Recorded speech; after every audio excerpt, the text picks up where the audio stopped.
केंद्रीय सड़क परिवहन मंत्री नितिन गडकरी ने इथेनॉल ब्लेंडिंग नीति का पुरजोर बचाव करना अब तेजी से शुरू कर दिया। उन्होंने अपने ऊपर लगे निजी हितों के आरोपों को पूरी तरह खुलकर खारिज किया है। उन्होंने स्पष्ट किया कि इथेनॉल उत्पादन में उनकी हिस्सेदारी मात्र 0.07% है, जिससे उन्हें कोई निजी आर्थिक लाभ नहीं होता। गडकरी ने आलोचकों को सीधे तौर पर चुनौती दी कि यदि E20 ईंधन से किसी पेट्रोल वाहन को नुकसान पहुंचा है तो वे इसका ठोस सबूत लेकर आए। उन्होंने इस विवाद को एक सोची समझी साजिश करार दिया और कहा कि ये नीति देश की पेट्रोल पर निर्भरता कम करने, प्रदूषण घटाने तथा किसानों की आय बढ़ाने के लिए वैज्ञानिक संसाधनों और इसके साथ साथ कई संस्थानों और केंद्रीय मंत्रिमंडल की लंबी चर्चा के बाद तैयार की गई है। अब इस पूरी नीति की पृष्ठभूमि और गडकरी के तर्कों को विस्तार से समझे तो बात साफ भी हो जाएगी।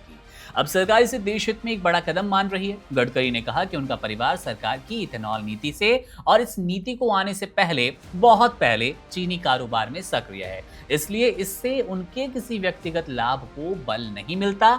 उनके व्यक्तिगत लाभ से जोड़कर देखा जाना पूरी तरह गलत है। नीति बनाने की प्रक्रिया पर प्रकाश डालते हुए उन्होंने स्पष्ट किया कि ये किसी एक व्यक्ति या मंत्रालय का मनमाना फैसला कतई नहीं है। इस योजना को अंतिम रूप देने से पहले पेट्रोलियम मंत्रालय, केंद्रीय मंत्रिमंडल और कई प्रमुख वैज्ञानिक संस्थानों के बीच व्यापक विचार विमर्श और गहन शोध किया गया। E20 पेट्रोल यानी कि 20% एथेनॉल मिश्रित ईंधन को लेकर बाजार में फैली आशंकाओं को गडकरी ने सिरे से खारिज कर दिया।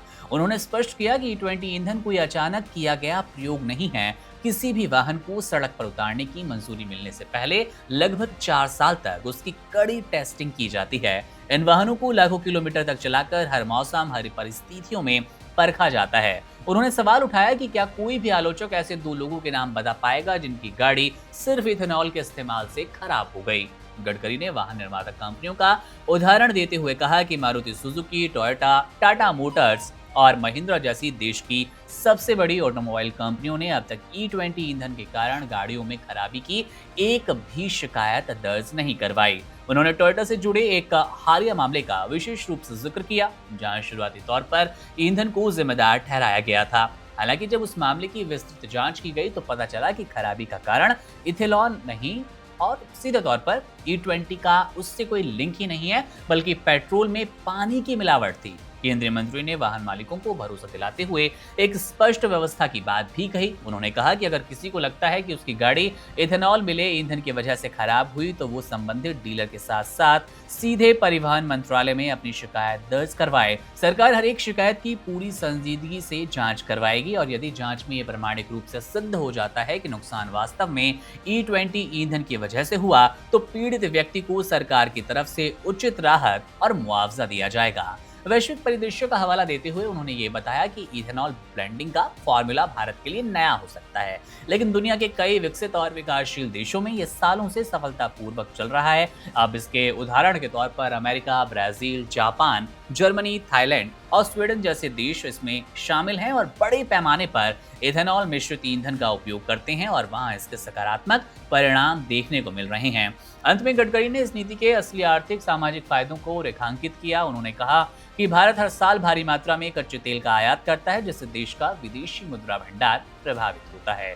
इथेनॉल ब्लेंडिंग से इस आयात पर निर्भरता कम होगी और देश आत्मनिर्भरता की ओर बढ़ने वाला है। चूंकि इथेनॉल का उत्पादन मुख्य रूप से गन्ने और कृषि अवशेषों से होता है, इसलिए इसका सीधा आर्थिक लाभ देश के किसानों की जेब में जाएगा, जिससे उनकी आमदनी में सुधार होने वाला है। अब इसके साथ ही ये एक स्वच्छ ईंधन है जो कि पर्यावरण में प्रदूषण के स्तर को कम करने में बेहद मददगार साबित हो रहा है। उन्होंने जनता से ये भी अपील की कि अफवाहों पर ध्यान न दें और देश को हरित ऊर्जा की ओर ले जाने के लिए इस अभियान का आप लोग समर्थन करें। बहरहाल अब नितिन गडकरी की बात कितनी सही है, कितनी गलत है, ये हम आपके विवेक पर छोड़ते हैं। आप मामले को कैसे देखते हैं? कमेंट बॉक्स आपके लिए है, अपनी टिप्पणी वहां जरूर कीजिएगा। मेरा नाम है मुकुंद, आप बने रहिए वन इंडिया के साथ। शुक्रिया। Subscribe to One India and never miss an update.